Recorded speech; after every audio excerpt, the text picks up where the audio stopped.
Hello, thank you for being in a new video. This time I have with me the HUAWEI MateBook X Pro Edition 2024. We are going to have the full review. Let's get started.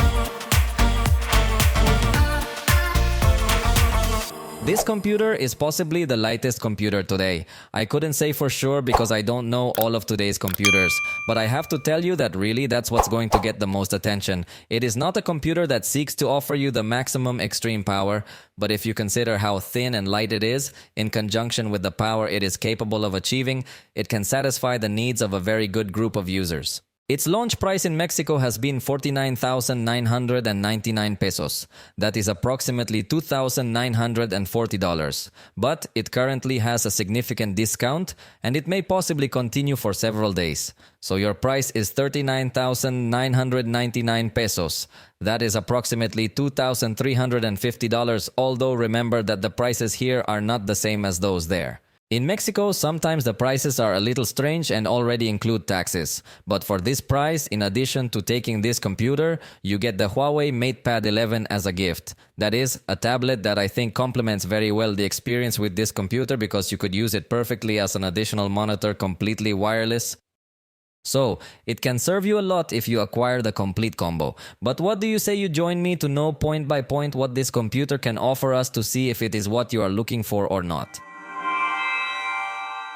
Let's start by talking about the design, which will obviously be one of its most relevant or most important aspects. In this case, the body of the computer has been built in a very advanced magnesium alloy in order to reduce the weight of this device without the need to sacrifice its resistance. That is, according to HUAWEI, the material used here is less dense in order to have more lightness, but more resistant than aluminum or steel.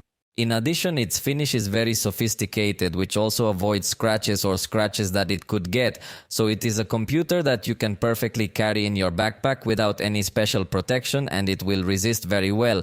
In fact, on the inside of the computer it also comes with a very sophisticated design because it is a modular motherboard. Instead of having a motherboard that uses a lot of space, the board uses as little space as possible with multiple floors.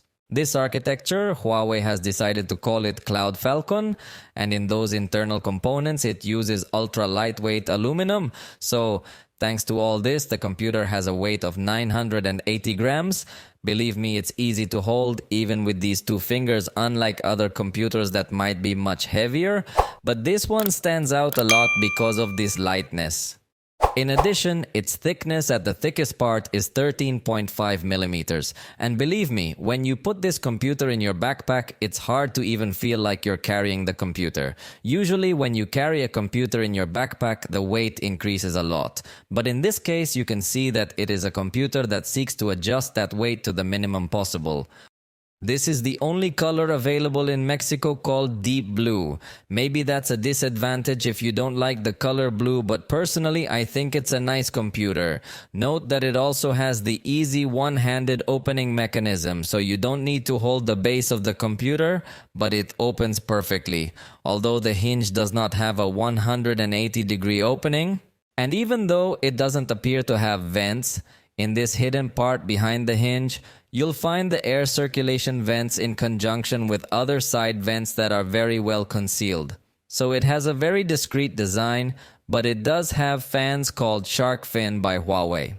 These fans are considerably quiet, and obviously if you're doing very simple tasks, they're not going to be heard. If you get into much more complex tasks, they might become more audible in order to cool the processor. Now let me tell you about the inside of the computer because it has a very interesting keyboard because despite going for an ultra slim design, the keyboard has not sacrificed its travel, having 1.5 millimeters to give a completely good typing feel. In addition, it is a backlit keyboard with 3 different levels, so you can perfectly work at night or in some areas where you do not have so much eligibility for the keyboard. Obviously, the keyboard will be adapted to your region. In this case, I have a review unit, so even though I am in Mexico, it does not have the letter 9, but if you buy the computer with official distribution, the keyboard, I insist, will be adapted to your language.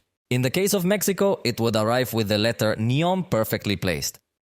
Being a compact computer, it obviously does not integrate a numeric keypad because there is no space for it, but it does have the FN key in switch mode, so you can adjust the behavior of the special function keys by simply activating or deactivating this option instead of holding down FN to enable other options. Regarding the trackpad, we will find the most premium that Huawei offers to date. We are talking about the Huawei Free Touch, which has a diagonal of approximately 5.8 inches, so it offers a very good space to work, considering that we are talking about a super compact computer. In addition, it's a trackpad that's going to offer us optical response, so even though you don't physically press it, when you click on it, it feels like you're pressing it thanks to this optical engine. It really is a very good feeling. It is a very premium trackpad that will not only support the traditional gestures of any computer like scrolling with 2 fingers or scrolling horizontally also with 2 fingers or swiping the system with 4 fingers or 3 fingers up and gestures that are traditionally available. In this case, for example, on the left side we can do a swipe up and see how it will modify the intensity of the brightness of the screen. Then it can become very comfortable to adjust these types of parameters in a simple way without the need to interact with the screen. And on the right side is similar, but now you're going to manipulate the volume parameter. So you have these very quick controls on the trackpad. Even if you do a horizontal swipe at the top of the trackpad, you could navigate within a video. Notice how you can go backwards or forwards simply by doing this gesture. Then it can also become very useful when playing videos or movies. It will even support the gestures that we are used to on Huawei phones. That is, we can double tap with the knuckle and it will take a screenshot, as you notice. And also, if you make the gesture with 2 knuckles, we're going to be able to start a screen recording immediately. So these types of gestures can become very useful when it comes to increasing the productivity of users. So there is no doubt that we are in front of a very premium trackpad, which in fact also some people might feel it much more sensitive than normal. So it takes some getting used to in some scenarios if you are used to using a much simpler trackpad. Even note that in the Huawei control panel, you can configure some actions of this Huawei Free Touch trackpad. So we could also reduce the click sensitivity if at times you perceive that it is being enabled when you don't want it to be enabled. You can also modify the intensity of the vibration of the optical response. Personally, I like to leave it on high for a much more premium feel. And as I say, you can enable or disable these knuckle gestures that I told you about, or you can also enable or disable gestures to adjust brightness, volume, or navigation within videos. And 2 other gestures I was forgetting to tell you about this computer are corner clicks. If you click on the top left corner, watch how the application will minimize. So, instead of you having to go all the way to the minimize button on the window with much more speed and productivity, you can just click this button and you're done. And in the top right corner, it will do the close action. So it can also make it much easier for you to close applications with a single tap. And if you swipe from the edge to the center with 2 fingers, you could open the Huawei notification panel where you can also sync documents and have some other tools. Finally, to right click, just press with 2 fingers and this way it will do the action. So I insist that the trackpad is completely premium and one of the sections where you notice that this is Huawei's high-end computer. However, with respect to the ports, you're going to realize that this is a computer that makes a lot of sacrifices in exchange for having a thin and light design. On the right side, you'll only find a USB-C port and the switch for the camera.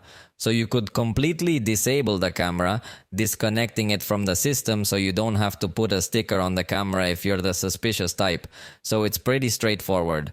But as you realize, it actually has very few ports, although the box does include a USB-C to USB-A adapter in case you need that connector, but you have to carry that accessory separately. And on the left side, there are 2 other USB-C ports, although in this case we are talking about Thunderbolt 4 ports, that is, they offer us much more speed. So even on these ports, you could connect some other adapter that has many more ports, but it is definitely a major sacrifice because it has no HDMI, no USB-A, no memory card slot, and something that's even more relevant is that it doesn't have a headphone jack, so that could become a bit of a hassle. If you want to connect headphones to it, it will have to be through the USB-C port, but you waste one of the few ports it has. So that will probably be my biggest complaint. I could solve it by connecting wireless headphones, but if you're working with some applications that require audio precision, you're going to notice that there's significant latency. So it's not good to work with wireless headphones. So I think it is a major disadvantage. By the way, you can charge the computer on any of the USB-C ports. And with respect to wireless connectivity, in this case it incorporates support for Wi-Fi 6E networks with a special Huawei antenna called Metaline, which in this case they claim has a range of up to 330 meters, obviously without too many obstacles in the way. So it's a computer that can really give you a very good download speed and very good coverage. In this aspect, it's very good as well, and it has Bluetooth 5.3, so you can connect some accessories to it as well with good stability.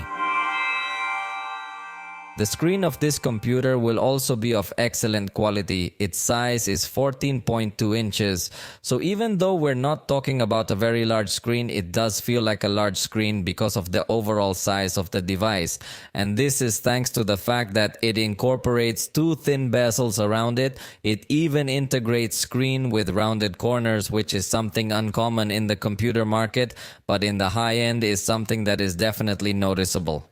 So it makes perfectly good use of the size of the computer. The screen will offer us OLED technology, so we have intense colors, very high contrast. It's definitely a screen that will give us a very good viewing experience. And even though it doesn't have a matte finish, I think it avoids with a sufficient quality the reflections that could be generated when you're watching the content in front of some window or something similar. Also, it's a screen that has really a lot of brightness, reaching 1000 nits when you're watching HDR content in some specific areas. So the screen, I insist, will offer us a very good display level. In fact, the resolution of this screen is 3120 by 2080 pixels. So it's also going to show you extremely detailed and sharp content even in very tiny text, reaching a density of 264 pixels per inch, which in conjunction with the distance at which we usually view content on a computer gives you extreme sharpness. But this high screen resolution also allows you to have a super small scale of the elements, just in case you need to have a lot of space to work with. Although obviously all the letters will look very tiny, but it is remarkable to have this level of scale. The recommended scale is 200%, but I think you could perfectly take advantage of the space with 175% scale, and you can accommodate many elements, since in this case the screen has a 3:2 ratio. That is, it's not as wide as some other computers that are more focused on multimedia consumption, but it also gives you good vertical space.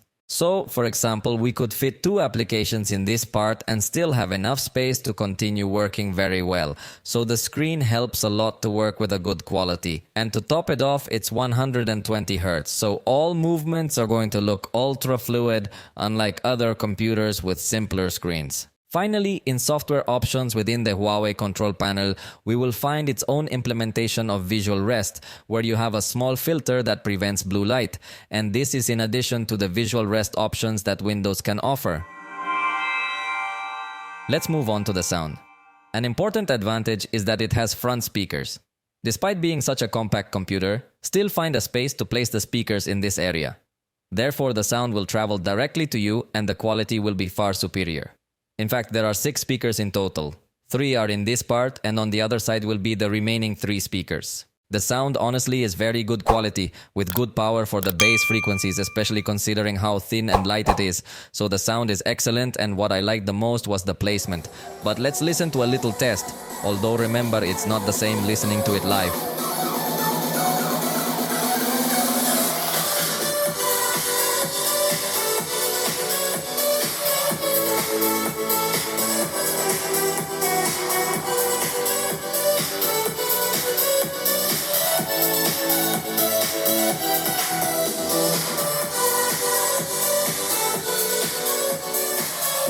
Possibly the volume falls slightly short, but fortunately it doesn't come close to distorting the sound in any way. Also note that again, through the Huawei control panel, we can access a section called Huawei Sound. Here we can select the type of equalization that will be available. It has an intelligent optimization mode. It also has the ultra bass mode that I highly recommend you use. And there is also a turbo sound option that do not think it will raise the gains, but it will make the stereo amplified. That is, it will give the feeling of a wider sound. Regarding the microphones, it is a little difficult to notice them, but there are 4 microphones in this area that will help you pick up the audio directionally when you are talking in a video call, so they're perfectly placed. Again, in the Huawei control panel, you can select whether you want it to have noise cancellation or whether you want it to deliver as faithful sound as possible. So, it can become useful if you're in a noisy environment, you activate this option, and if you want to be heard as clear as possible, you can also change the option. And remember that with noise cancellation, the computer can learn to distinguish your voice, but that will happen over time. Below, you will hear an audio test recorded with this computer. Esta es una prueba de audio utilizando los micrófonos integrados de la Huawei MateBook X Pro 2024 con la cancelación de ruido habilitada. Esta es otra prueba ahora utilizando el ajuste de sonido HD sin cancelación de ruido. In summary, the microphones seem to me to be of excellent quality. Next, we will see some videos recorded with this camera that gives us a full HD signal. The resolution is good to talk about video calls, but before you see the examples recorded with this camera again, you should know that in the Huawei control panel, you can access this camera option. And in this section, you have an option to change the virtual background. And notice that in this section, you have an option to change the virtual background. And this is going to be reflected in any application, whether you're using Zoom, Google Meet, or any other web page. In this case, it's completely modifying the native camera signal so that you can easily change the background, or you could even apply beauty effects by blurring the skin. It also allows you to brighten your face, modify the size of your eyes, and sharpen your chin, so very similar to what we see when taking selfies. In this case, it could give you a different touch of facial beauty. It also has an automatic centering option, so if you're even on the side, watch how the camera is automatically going to zoom in a little bit. And if you're moving around the room, the camera will always try to keep you centered, again, regardless of the application you're using. And finally, it has an eye contact option that will try to redirect your eyes so that it looks like you're looking into the camera. Obviously, it's not going to be super extreme because the result would be very artificial, but it can help you try to maintain much more eye contact with people who are looking at you. This would be the quality of the camera in front of a window where we have a lot of light coming in, and I want you to notice how wide it is. In this case, I have my arms close to me, and if I stretch my arms out, this would be the result. I think it's a camera with a good width and a good quality in this kind of environment with a lot of lighting, but notice how even being in a backlit indoor setting, we have good quality on the face. It's true that it looks a bit strange, this part, but believe me, other computers would have a much inferior result. So in this case, it's remarkable the quality of camera it incorporates. There is even little noise present in this, which is the darkest area. And in very low light conditions, this would be the result. Obviously, it is not recommended to make a video call in this environment of so much darkness because it will add a little more noise and the movement will lose fluidity. But let me turn on the light so you can see how with a simple artificial light, the result improves a lot. Then video calls at night would also have a good quality. Now let's talk about the software built into this computer that, despite being Windows and sharing this same operating system with many other computers, Huawei has managed to design some special tools so that you as a user can enjoy a different experience. For example, throughout the video, I already showed you the Huawei control panel that allows you to quickly configure the trackpad, sound and camera, but also has tools to easily take screenshots. In addition to the knuckle gestures I was telling you about, it also integrates so that from your cell phone or tablet you can send content wirelessly with a lot of speed. It also has a direct access to the Notes blog, which I consider not too useful, but it is available. But something that is very useful could be the artificial intelligence search, as it is very similar to the search that is done on Mac, although it does not have a quick shortcut or a key to open this tool if you do not have to go to the control panel. But from this section, you could search for any type of file or document. And not only from your computer, but if you have your cell phone or tablet connected, it will also search the content within your other devices. So it can help you a lot. It also has different filters so you can find with a higher speed whatever you are looking for. You can also share files between multiple devices, which we'll see in a moment, and you can have this instant Wi-Fi hotspot that's going to connect to your cell phone so that your cell phone will automatically share internet to the computer, although you must have a Huawei cell phone to do this. Also available is the Super Hub tool, which is a kind of shared clipboard between your devices. For example, any kind of file I can drag into this Super Hub and it will stay here as a clipboard that I can use locally.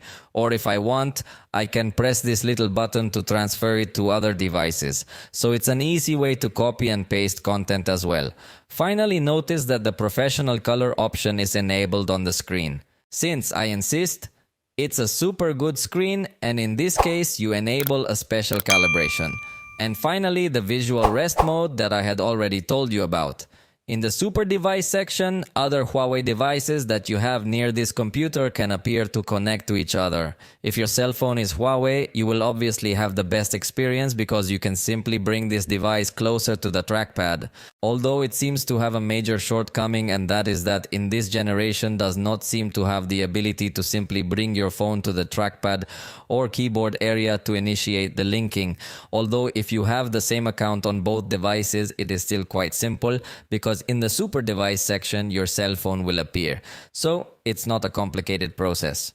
Huawei I consider to be one of the manufacturers that has one of the best ecosystems because the linking is super easy, very comfortable, and watch how we can immediately start using our cell phone from the computer, even taking advantage of the touchscreen capabilities. Remember that we could also drag and drop any type of file or document between the two devices to initiate the transfer, and just like that we could do the sending of photos.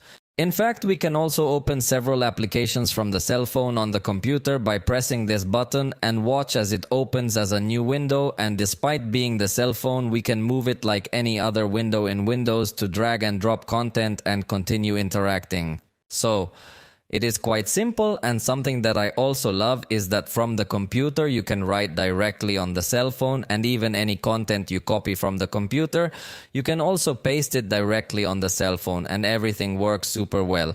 I have not had any problems while testing these functions, which is a bit strange in all technology because sometimes there are functions that take time to configure or something like that, but in this case everything works super well.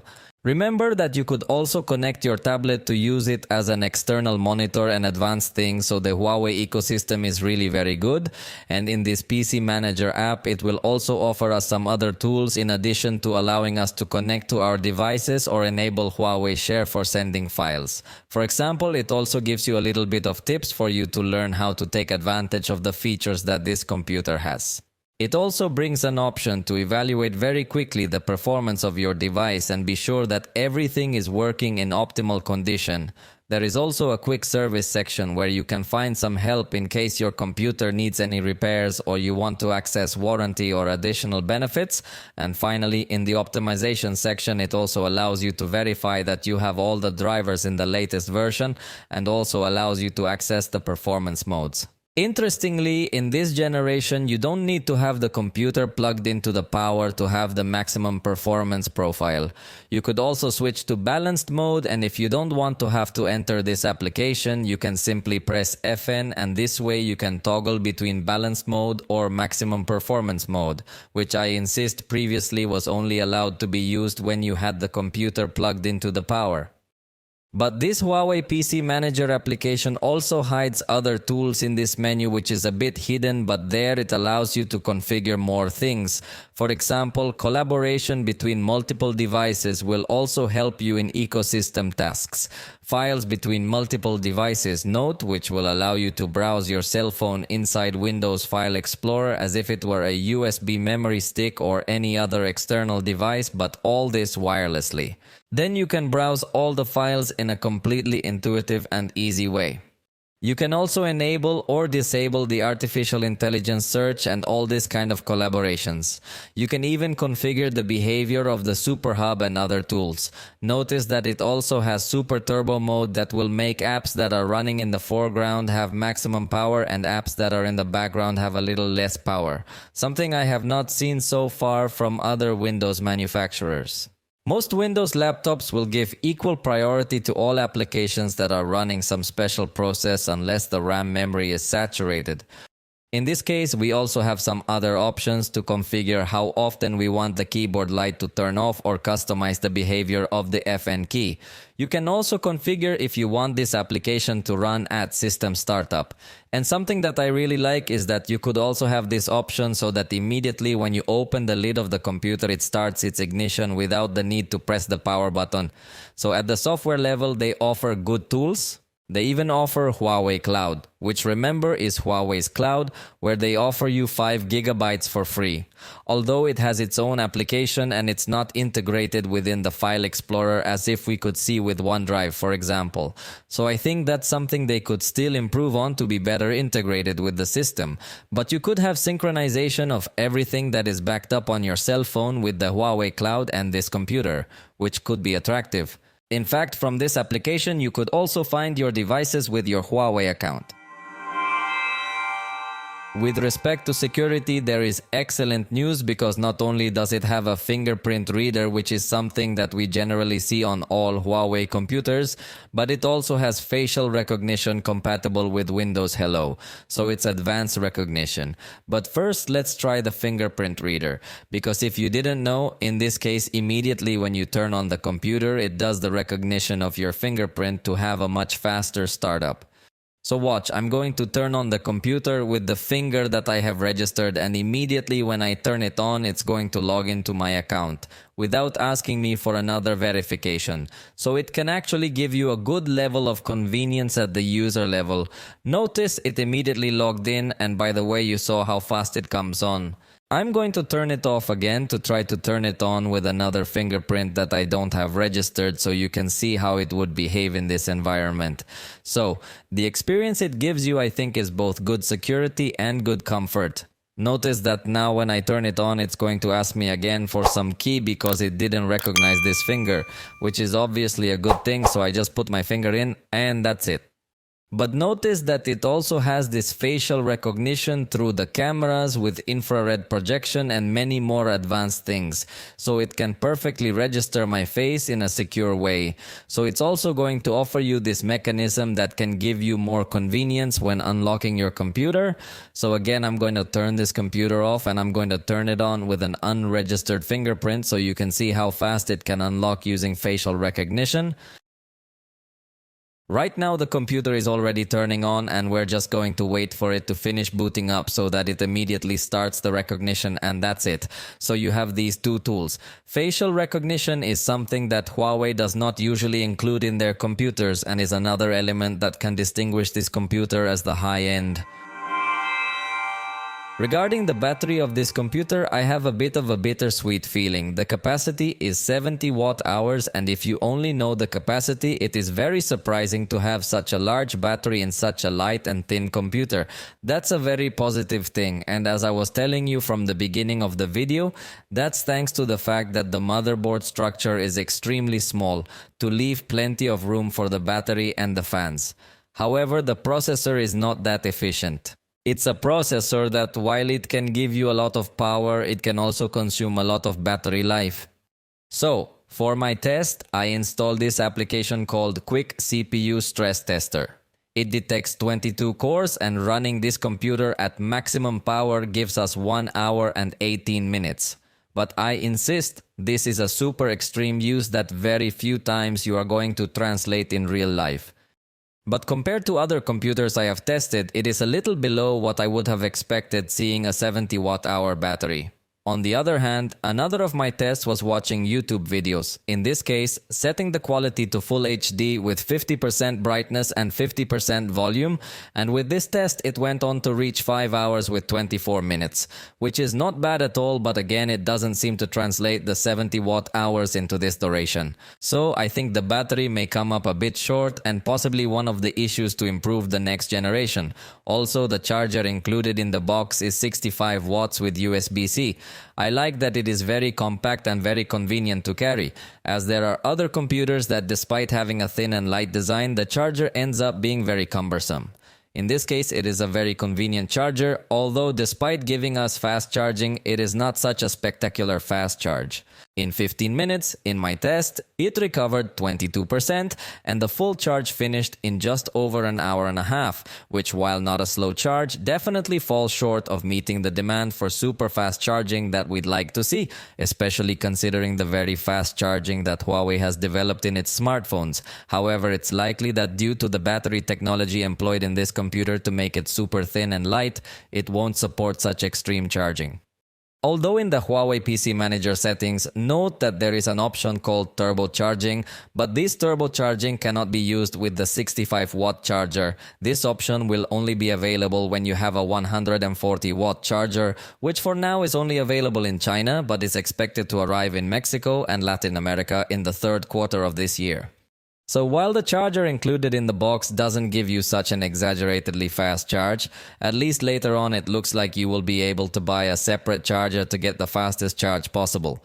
One positive thing is that it allows you to have a smart charge so that, in case you have the computer plugged in for a long time, automatically at 70% the charge is blocked, or also if it is very hot, the charge will be suspended, but the battery will not be dropping in its charge. So, it's interesting, the smart charging. It's not like smart charging on cell phones that should be very clear, but I think it's very well adapted. And it also has a customized charging limit. That is, you can specifically select if you want the computer to only charge to 50%. And from there, even if it's plugged in, the battery is not going to be changing, which helps you maintain a good temperature experience as well. And it also allows your battery to not degrade as quickly over time, as I'm sure has happened with other laptops, that because you're always using them plugged into the power, then you realize that the battery is no longer able to hold the power. So, it has good charge protection mechanisms, giving a good experience here as well. The time has come to talk about the performance that this computer is capable of offering us. And for that, let me tell you about its specifications. Because in the processor, we will find Intel Core Ultra 9985H, a latest generation processor that has allowed it to have a very high performance, although in this case talking specifically about things that have nothing to do with graphics. Because with respect to graphics obviously being such a thin device, it doesn't have dedicated graphics but integrated graphics from Intel, in this case Intel Arc. So let's test below what performance it can give us with this. In addition, it has RAM. So in that sense, there's plenty of space for you to open absolutely every application you want, and the device is still going to maintain a lot of speed. And in this case, the curious thing about this processor is that it integrates an NPU. That is, it has a processing unit focused on artificial intelligence. So complex applications with respect to artificial intelligence processing will run very fast on this computer. And finally, the storage is 2 terabytes, although in this case it comes split into 2 drives, so the C drive is with 200 gigabytes and the rest will be on the D drive. To do our traditional application opening test, let me first show you the performance profile that we have selected right now, which is balanced. Right now it's unplugged from the power. So with that profile, we're going to start this application opening test. We're going to wait one by one for them to open, although we wouldn't need to wait. The truth of the matter is that this computer has a lot of RAM and therefore it opens many applications at the same time without any problem. But let's go one by one to fulfill the test we always do on all computers. We have now come to the more complex applications where it can take a little longer, but it's still a very remarkable speed that it achieves. We are just finishing opening Photoshop and now we proceed to open the last of the applications that we have at the moment, which is Adobe Premiere Pro. Let's see how long it gets to take on average to open each of these applications. And it was more or less 3.6 seconds, showing us that the CPU is very powerful. Really, the computer is going to give us a very high performance when opening applications and working between them.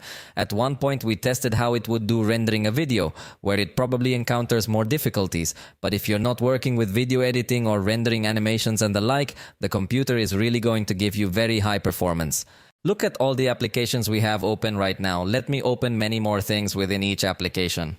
And that's it. We've got several tabs open here in the browser as well, so you can see how they're all running without any problems. Here it seems like it took a little bit longer to get back to Wikipedia, but it seems like everything after that is running just fine. I think it was just a little bit of a moment because everything else, as you're seeing yourself, is still running fine. We're also going to open up a Word document, a PowerPoint document, and also an Excel document. These are downloading from OneDrive, that's why they're taking a little bit longer to open, but notice that it's all set up, so no problem, it's running smoothly. Let's open several tabs again and everything is still running. Let's go back to Lightroom where we have 2 images open, and let's go over to Photoshop now. We already have a document open here that comes with several layers from different publications, so everything seems to be running smoothly. And in this case, notice that we have the computer unplugged from the power.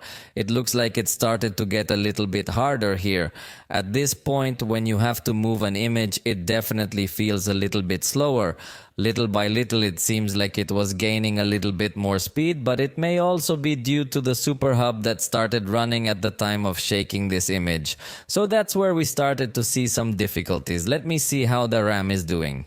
Right now, we have about 70% RAM occupied, so I think there's still a lot more room to work in different ways.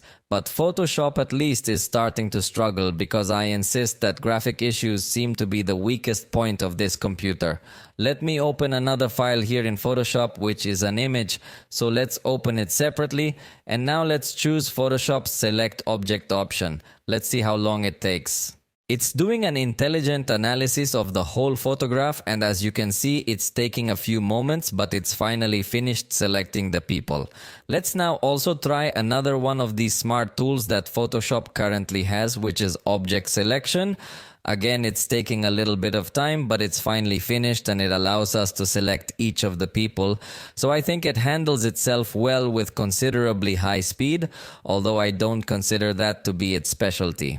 Obviously, thicker and larger computers could become more powerful, but remember that this is looking to compete in an ultra-portable computer segment, and I think it still manages to give considerably good performance considering how light and thin it is. We still have all that open, and we're going to open an Adobe Premiere project to see if we can finally saturate the RAM a bit more.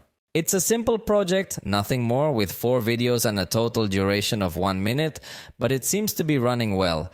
The RAM has finally reached 1 night and 9%, and it definitely shows us that this device will be a very good choice if you want to keep all these applications open. Notice that the device has never frozen at any time trying to get back to one application or another. It maintains a very high performance, so it is an excellent alternative for those looking for a device that is able to keep you a high performance even with many applications open, in addition to the ease of the touchscreen that obviously can also give you a plus when you are working with many documents. With the computer unplugged, we are going to test how it exports a video. Let me close all the applications for this test because it will obviously be one of the most complex tests, so I'm just finishing closing everything. Now we have a lot more RAM free after we've closed all the applications. And here what I'm going to be interested in is looking at GPU behavior specifically. So we're going to set to export this video in 4K with a total duration of 1 minute using the H.264 codec and Premiere's default settings. Then let's see how long it takes to complete this process, and that's 29 seconds. Although it looks like the final process was the thing that took the longest to finish closing the video, because as of 20 seconds it was already at 99%. So for some reason that last time took a little longer. But for this case, I will be interested in doing this same test using another video editor just to see if there is any difference. If you notice, the GPU got very close to 100% utilization. So now let's try CapCut. Again, it's the same 1 minute project in 4K total length. We're going to export it also in 4K using the exact same codec. So let's also test how long it takes in this application. And it took 16 seconds, showing us that on this computer it would be very convenient to edit with CapCut. It is a much more agile application, and as you can see at this moment, it is already generating here some other things showing us a very good potential. And in this case, I did all the tests unplugged from the power. I just finished all these tests and I want you to check the temperature. In this part, it's still quite cool, 34 degrees Celsius, but this part is where we find the highest concentration of heat. In this case, it has reached 45.6 degrees Celsius in the hottest part, so it didn't even get very hot. Obviously, in this case, it's a simple project. If you're going to export a much more complex project, it may get hotter if it takes longer to render, but still I think the performance can be very attractive for basic editions. So the truth is that it has worked very well even with Intel's dedicated graphics. But I repeat, for simple projects, obviously, if you are going to work with much more complex projects where you need to work with the colorization of your video or much more complex renderings, it will cost more work. But it has left me with a very good feeling. I'm going to do the test again in Adobe Premiere, but now plugging the computer into the power supply. And remember that we will now enable maximum performance mode. If you remember correctly, we were working with a balanced mode. Now we enable maximum performance mode. So I like that even from the balanced mode, it gave us a very high performance. Let's see if it gets to work faster with this profile. It's exactly the same project, exactly the same job. So let's wait to see if it gets to work faster now or not. Done. 25 seconds give or take, or 26. It slightly improved its export time in Adobe Premiere, but I like that even unplugged it has maintained very high performance, something that is not so common on Windows computers. So I liked it. Now plugged in with the maximum performance profile, let's do the test in CapCut, and after that we'll measure the temperature.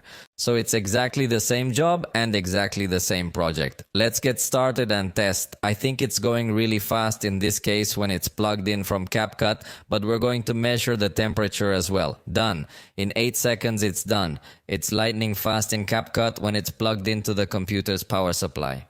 Although if the temperature rises, you can see up to 51 degrees. When it's plugged in, it's going to get hotter because of the maximum power it gives to the processor. Therefore, when it is plugged in, it will get hotter, but it will give you more power.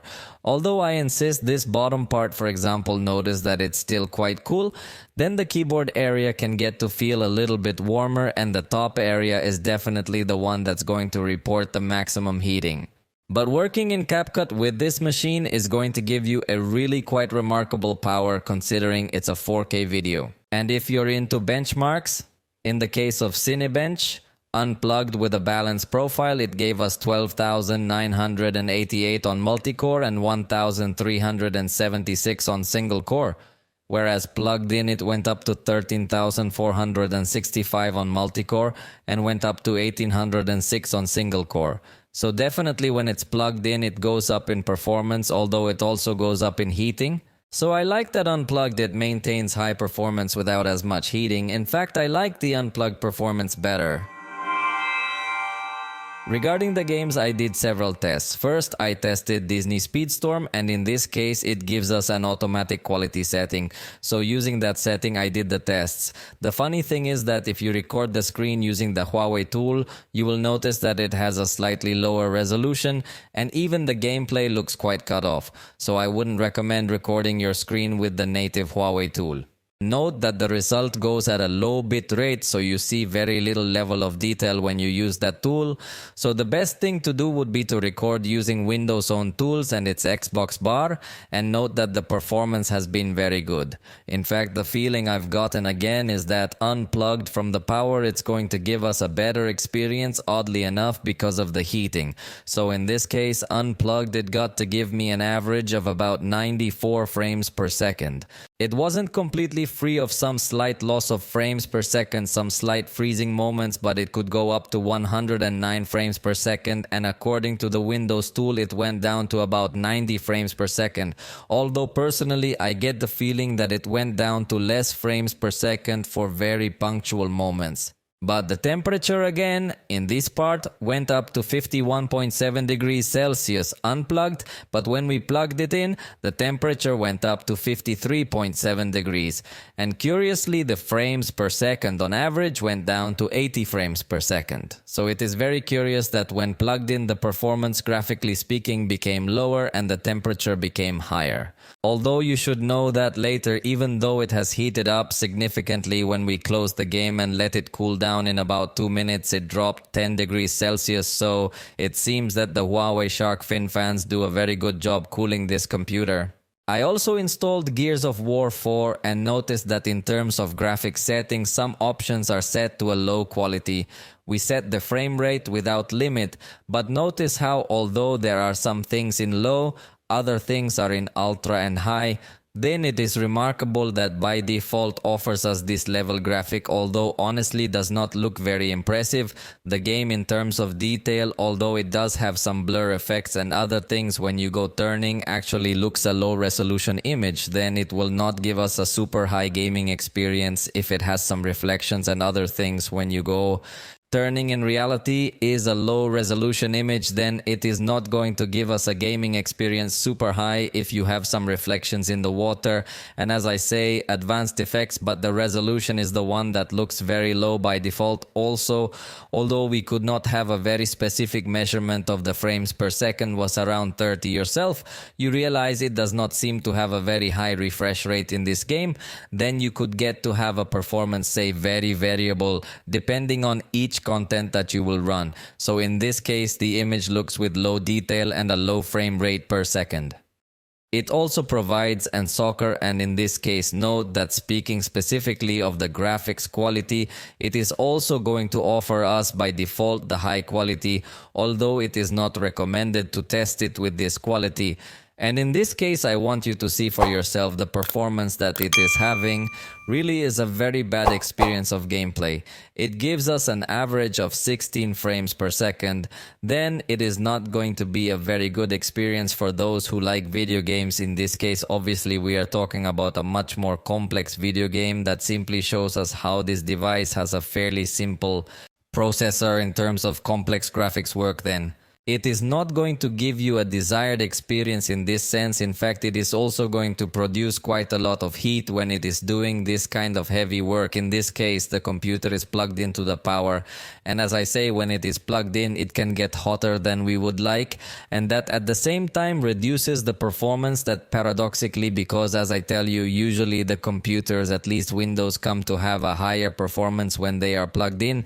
But here we prove that this model is the other way around. When it is unplugged, can give you a little higher performance. Let me put this goal to say goodbye to you. Well, I couldn't.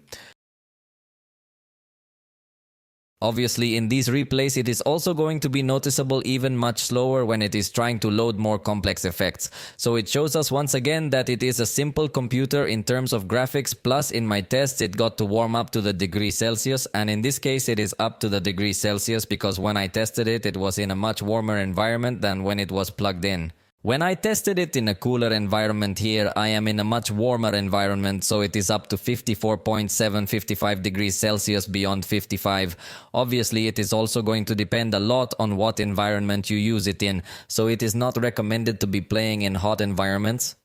Lastly, I also tested Forza Horizon, and in this case I started the benchmark mode so it would tell me what was the ideal quality to play with this computer, and after running this benchmark it managed to load this configuration with some things in high quality but other things completely off and other things in medium quality. With this it managed 30 frames per second on this benchmark, so I did the test and started playing, and it did give me an average of 62 frames per second when the computer was unplugged, although again oddly when I plugged the computer in it dropped the average down to 50.